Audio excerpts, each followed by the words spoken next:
Bonjour à tous, on se retrouve pour un nouvel épisode de The Two Perfect Scent où on va suivre un petit peu les difficultés que va avoir Philia à enseigner son savoir à quelqu'un d'autre, puisque on revient sur quelque chose que lui avait demandé le prince Oswald dans l'épisode précédent, c'est-à-dire est-ce qu'elle accepterait de devenir tutrice pour en gros entraîner une nouvelle génération de saintes, et ça va commencer avec une jeune fille qui s'appelle Grèce, Myrtella, qui en gros est une jeune fille de la même famille que la précédente sainte du royaume de Parnakota, donc Dame Élisabeth.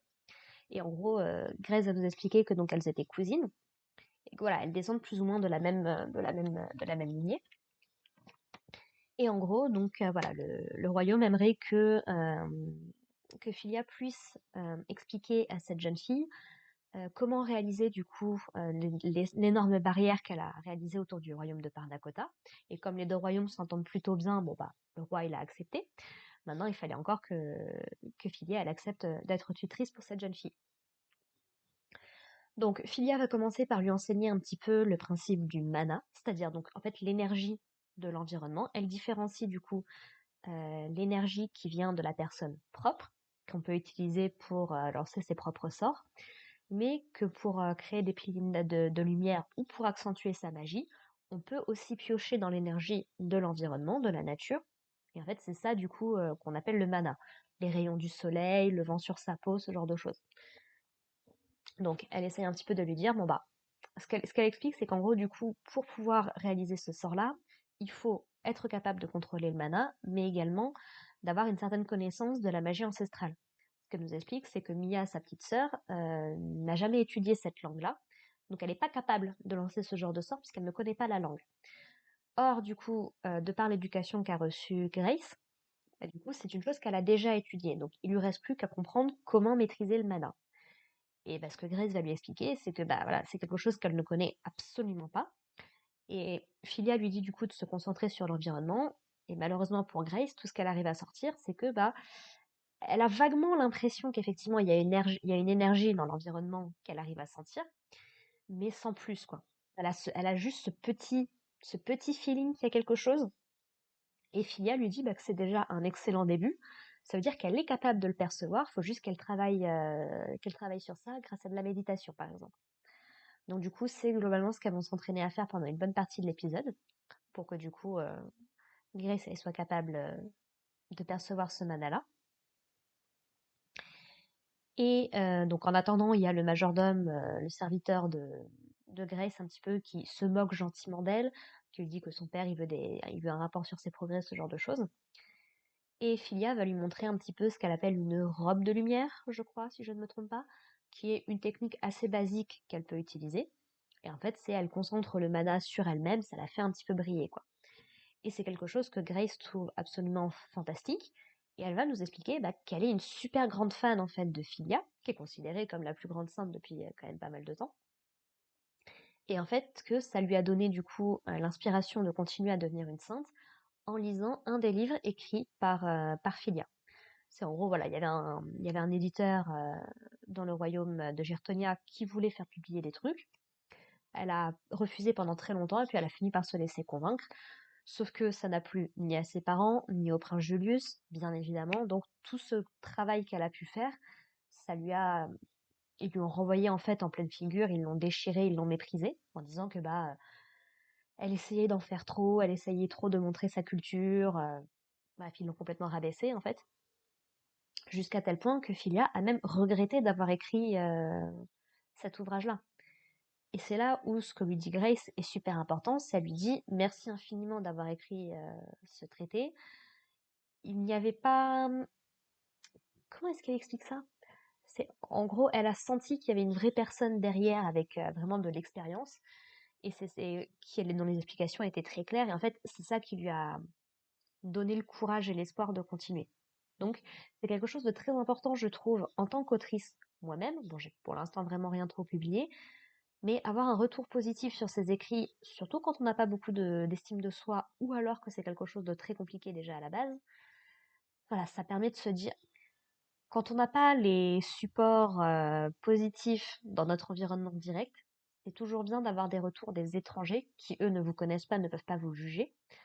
ça permet de se dire, ok, donc j'ai quand même une certaine valeur, let's go, on va partir là-dessus, quoi. Donc, je suis très contente que Philia, du coup, elle ait pu faire cette rencontre. Je pense que ça va lui faire énormément de bien.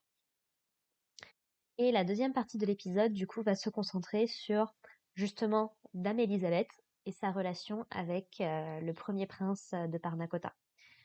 Puisque, du coup, ils étaient fiancés, tout comme Philia était fiancée au prince Julius. Mais la différence, c'est qu'on sentait vraiment que le prince était amoureux d'Elisabeth.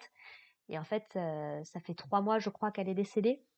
Et on sent vraiment qu'il est toujours mal par rapport à ça. Alors, il ne le montre pas nécessairement sur son visage ou autre, mais on sent une certaine mélancolie chez lui. Et Oswald, du coup, va même nous expliquer que son frère s'est lancé à tel point dans la politique ou dans ce genre de choses parce qu'il se sent coupable, en fait, de ne pas pu avoir sauvé la personne qu'il aimait, même si Elisabeth, on l'apprend, est juste morte de maladie.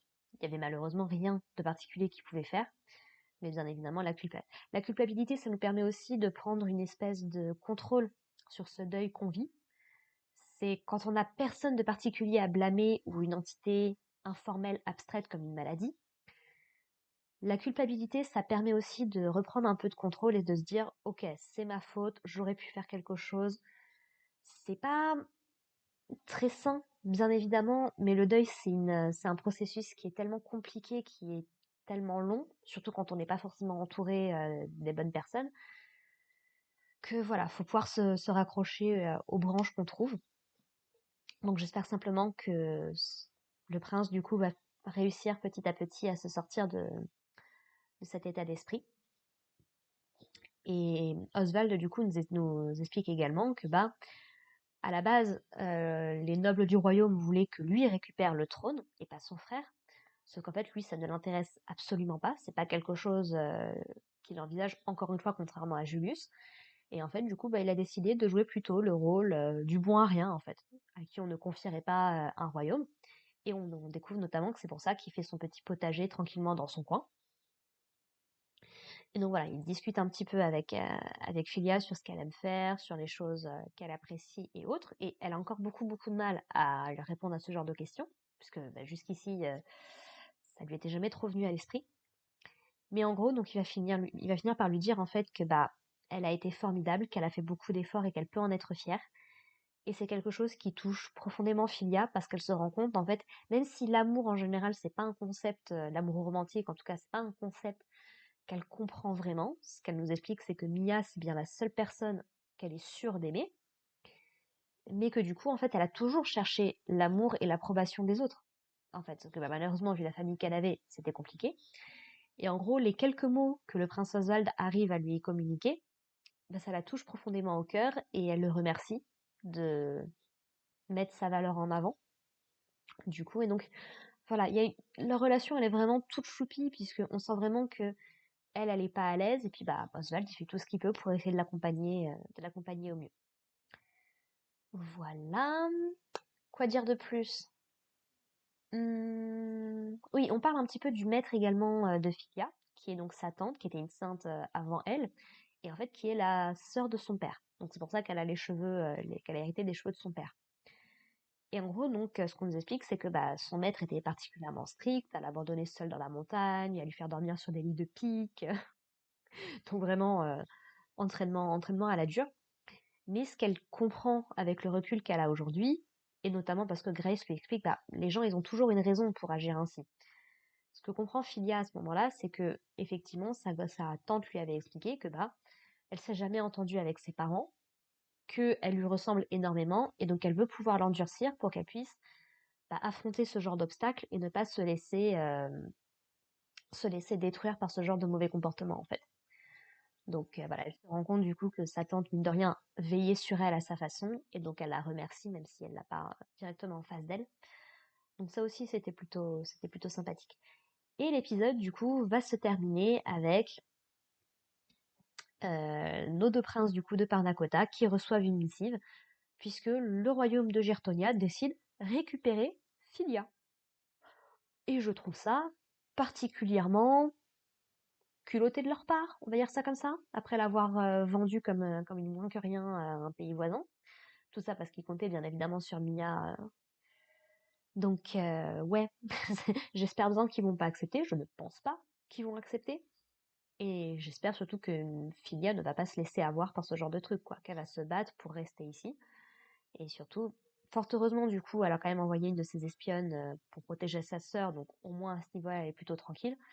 Et le truc, bah, c'est que comme elle est au centre du sortilège qu'elle a lancé, de la barrière, elle peut pas partir, sinon la barrière va être détruite. Et les gens de Parnakota vont du coup se retrouver dans une situation compliquée.